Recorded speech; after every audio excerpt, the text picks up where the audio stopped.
Grazie Mauro, veramente di cuore per queste belle parole, e devo dire che mi sento ancora più volentieri addosso questo carico di responsabilità. A me non fanno paura le responsabilità, né fanno paura le sfide forti, le sfide importanti. Sono abituato. Io all'età di 18 anni sono salito sul palco a combattere contro i giganti della poesia campidanese, allora gente che ti guardava dall'alto verso il basso. Non ho avuto paura, né ne avrò in questo momento, perché col vostro sostegno non c'è da aver paura. Non dubitare mai che un piccolo gruppo di cittadini coscienziosi e impegnati possa cambiare il mondo. In verità è l'unica cosa che è sempre accaduta. Questa è una frase di Margaret Mead, una antropologa statunitense, e credo che può essere la metafora della nostra missione, perché un albero che non riesce ad abbracciare è partito da un germoglio. Un grattacielo sul quale si perde il tuo sguardo è partito dalla posa della prima pietra. E allora le idee, come per usare una citazione di un grande politico del passato, sono quelle che fanno muovere le gambe. E le nostre idee non sono idee campate per aria, sono figlie di un monitoraggio che parte da lontano, quel monitoraggio che parte dalle nostre attività, perché noi siamo gente che lavora, noi non siamo gente che vuole la politica come elemento economico della famiglia o della persona. Noi vogliamo lavorare, anche questo è un modo per cambiare la politica. Vogliamo che i nostri introiti per portare avanti la famiglia vengano dal proprio lavoro. E a proposito di lavoro devo dire un grazie sentito a tutti i giovani che si stanno impegnando per questo nostro progetto. E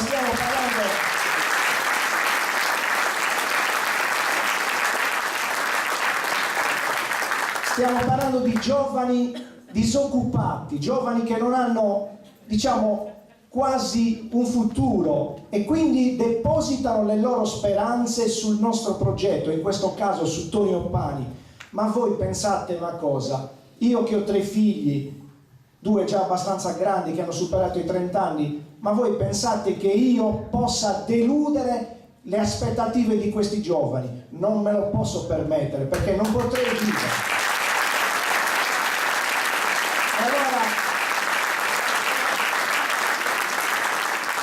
Allora io dico grazie alla mia città, perché mi ha dato la possibilità di rinunciare a quel detto famoso che nessuno è profeta in patria. La mia città sinora, ho 52 anni, mi ha fatto sentire profeta in patria, per cui anche per questo non mi posso permettere di deludere la mia città. Quindi il nostro programma, per parlare di cose concrete che già alcuni colleghi che mi hanno preceduto hanno accennato, lo abbiamo sintetizzato in 12 punti. Questi 12 punti, naturalmente, come in una grande partita di scacchi, ho usato questa metafora, deve permettere alla nostra città di vincere in 12 mosse. E allora si deve partire da dove? Il pesce puzza sempre dalla testa. Si deve partire dalla macchina comunale, dalla riorganizzazione della macchina comunale. Guardate, noi siamo convinti che il personale del comune rappresenta una risorsa immensa, però come tale va sfruttata e va valorizzata, per cui noi imposteremo tutto il nostro discorso attraverso quattro aspetti fondamentali, che sono l'ascolto, la trasparenza, la meritocrazia e l'etica, perché se noi riusciamo a mettere in atto un progetto con questi 4 pilastri, la macchina tornerà a camminare. E non è utopia se noi abbiamo come obiettivo, lo ha già accennato Mauro Pili, abbiamo l'obiettivo di creare le condizioni affinché ci sia un comune che noi preferiamo chiamarlo in sardo l'estru e baratto, low cost e sprint. L'estru perché? Perché è impensabile che ci siano delle pratiche giacenti in palazzo mesi e mesi, e quindi addirittura anni, e non ci sia alcuna possibilità di accelerare i tempi se non attraverso il favore che il cittadino deve chiedere al politico.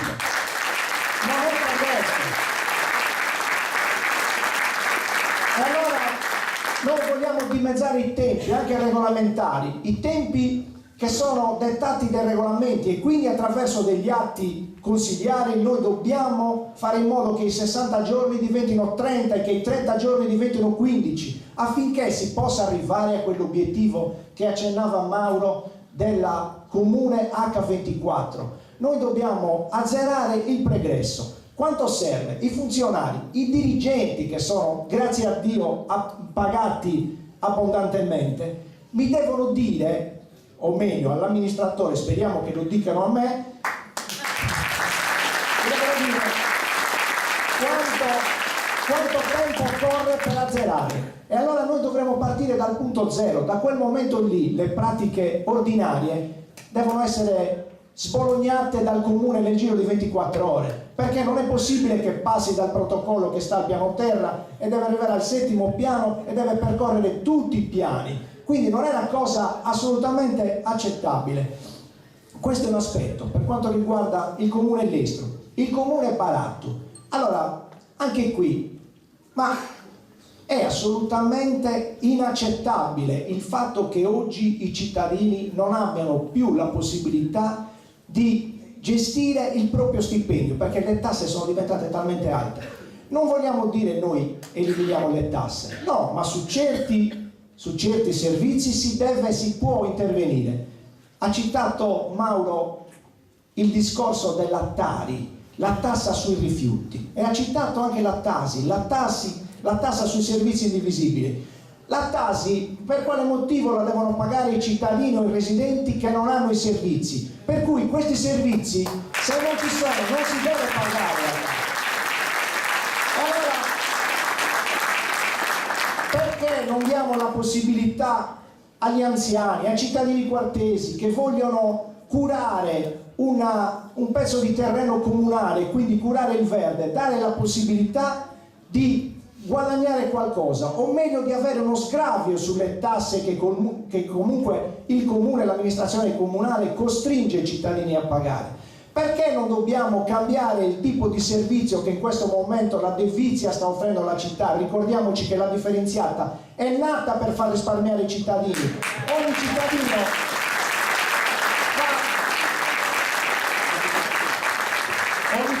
fa la sua differenziata, e il bilancio di spesa è passato anno da 10 milioni di euro a 15 milioni di euro, qualcosa che non torna a 100 tutto questo. E allora noi abbiamo anche la soluzione, perché non siamo sprovveduti. Noi, prima di dire queste cose, abbiamo studiato anche la soluzione. La soluzione è anche semplice.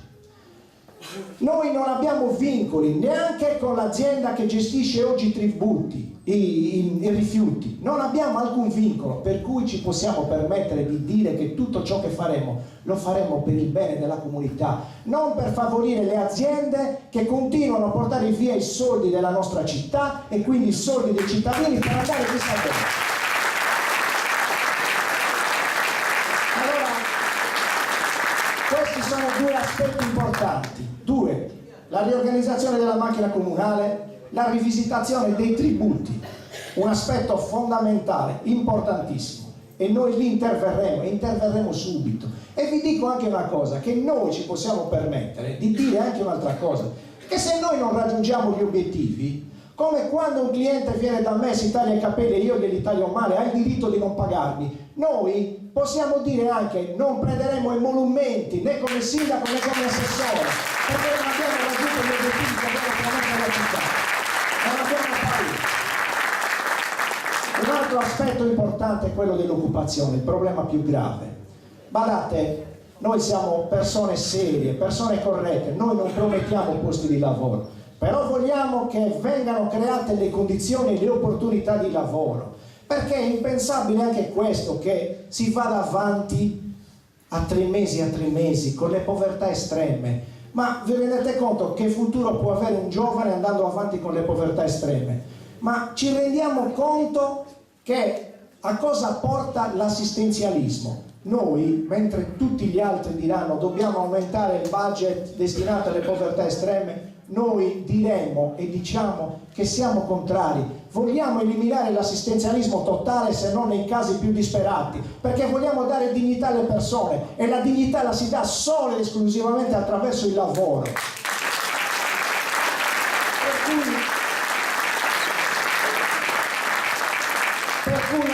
questo noi abbiamo le soluzioni, perché non possiamo certo pretendere che i giovani trovino occupazione attraverso gli enti pubblici. Ormai anche lì le porte si sono chiuse. Quindi dobbiamo puntare sul privato, riscoprire la cultura della nostra città, puntando sulle attività che sono state costrette dalla cattiva gestione politica a chiudere. Le serrande sono state abbassate quasi da tutti gli esercenti, e quindi dobbiamo coinvolgere gli artigiani, dovremmo coinvolgere gli anziani, gli artigiani in pensione, per creare formazione, perché ai giovani bisogna dare la formazione. Non puoi pretendere che un giovane si costruisca il futuro se non ha l'opportunità di essere assunto. E perché non viene assunto un giovane? Perché un titolare di impresa non ha la possibilità di assumere un giovane, perché le tasse sono tante e quindi si deve salvare. Talvolta si salva facendosi aiutare da un proprio familiare, da un figlio, che oggi è difficile anche questo, perché tu lo devi assicurare. Quindi dobbiamo essere, il comune deve stare vicino alle attività private, perché dobbiamo ricostruire la nostra città anche sull'aspetto economico e culturale. Un altro aspetto importante è quello della valorizzazione del territorio. Oggi si assiste a un forte degrado ambientale, per cui dobbiamo agire sull'educazione in primis dei cittadini, partendo dalle scuole elementari, perché è da lì che il rispetto ambientale deve essere una cultura che deve partire da noi. E allora il risanamento delle discariche abusive, che sono tante, qualche dubbio a me viene, queste discariche che crescono così a dismisura, e poi il comune deve pagare per andare a ripulire. E allora incidono queste discariche abusive sul bilancio comunale, e quindi noi cosa dobbiamo fare? Dobbiamo migliorare soprattutto il controllo.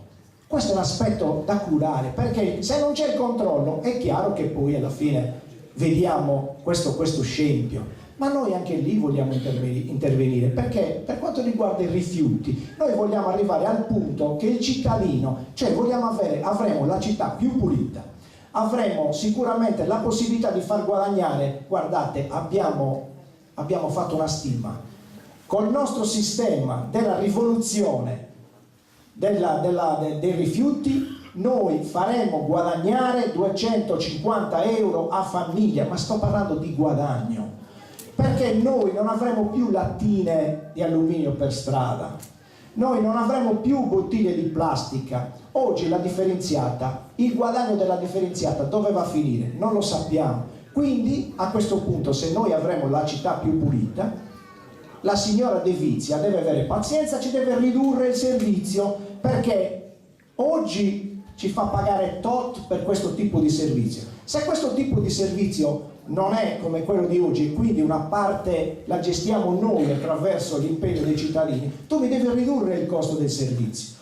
Quindi l'altro aspetto legato all'urbanistica: la prossima amministrazione si dovrà occupare di PUC, si dovrà occupare, che è un obiettivo importante, quello dei piani di risanamento, che ormai è una cosa, sta diventando una vergogna, un rischio. La prossima amministrazione dovrà risolvere questo problema. E allora un altro problema legato al piano della sosta. Ma guardate, questo va cambiato totalmente. Noi vogliamo che il piano della sosta rispetti le normative nazionali, perché quelle che ci sono, le normative che si sono inventati, non sono le normative che rispecchino un po' la realtà nazionale, perché non vengono rispettate le strisce bianche, il rapporto 50% strisce blu, 50% strisce bianche, non vengono rispettati i canoni che andrebbero a regolamentare le strisce gialle. Le strisce gialle non servono a niente, ma cosa ne facciamo? Poi un'altra cosa, i parcheggi interrati sarebbero la soluzione. Noi abbiamo già un'idea, per rispolverare un'idea del nostro amico Mario Murgia, che non è mai andato in porto: il parcheggio sotterraneo sul parco Matteotti. Abbiamo il teatro a due passi, cosa ne facciamo del teatro se non avremo la possibilità di parcheggiare? Quindi quella sarebbe una soluzione a costo zero per l'amministrazione, anzi potrebbe portare degli introiti. Poi, e questo lo dico con grande motivo di orgoglio, un altro aspetto importante che caratterizzerà la nostra amministrazione sarà il decentramento. Noi avremmo, e lo diciamo qua, quindi prendiamo un impegno ufficiale, avremo l'assessorato al decentramento per i problemi relativi al litorale, quindi Flumini avrà il suo assessorato. Perché conosciamo il degrado, conosciamo la mancanza dei servizi primari, ci avviciniamo qui a 2 passi, passiamo in via Soremari, il mare si è portato via il terreno, adesso sta minacciando le case, e da 20 anni così nessuno è mai intervenuto. Ma perché non siamo intervenuti? Perché nessuno è stato in grado di reperire risorse dai fondi europei, che sono quelle che permettono di cambiare il volto della città, non gravando sulle tasche dei cittadini. E allora noi vorremmo un servizio di guardia medica per Flumini, vorremmo una stazione di carabinieri, un presidio di polizia municipale, vorremmo un servizio per la certificazione anagrafica dello stato civile del comune. Insomma, vorremmo dare dignità a una zona, come ha detto Mario Albertazzi, che non ha neanche il cartello stradale che indichi la località di Flumini.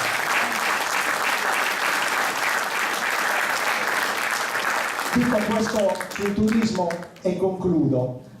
Il turismo, noi vorremmo veramente puntare su questo aspetto, perché noi vorremmo un turismo 365, per il clima che abbiamo, 365 giorni l'anno potremo catturare l'attenzione dei turisti, e non puntando solo ed esclusivamente sul mare, perché oggi il turista arriva, scende dalla nave, percorre Viale Poetto, verso sinistra neanche guarda e va dritto verso Villa Simius. Allora noi vorremmo che il turismo sia quello delle nostre chiese, sia quello dei nostri reperti storici, sia quello delle nostre ricchezze enogastronomiche, sia quello legato agli eventi tradizionali. Per cui noi il turismo lo divideremo in 5 aspetti: turismo culturale, naturalistico, sportivo, turismo religioso, turismo enogastronomico.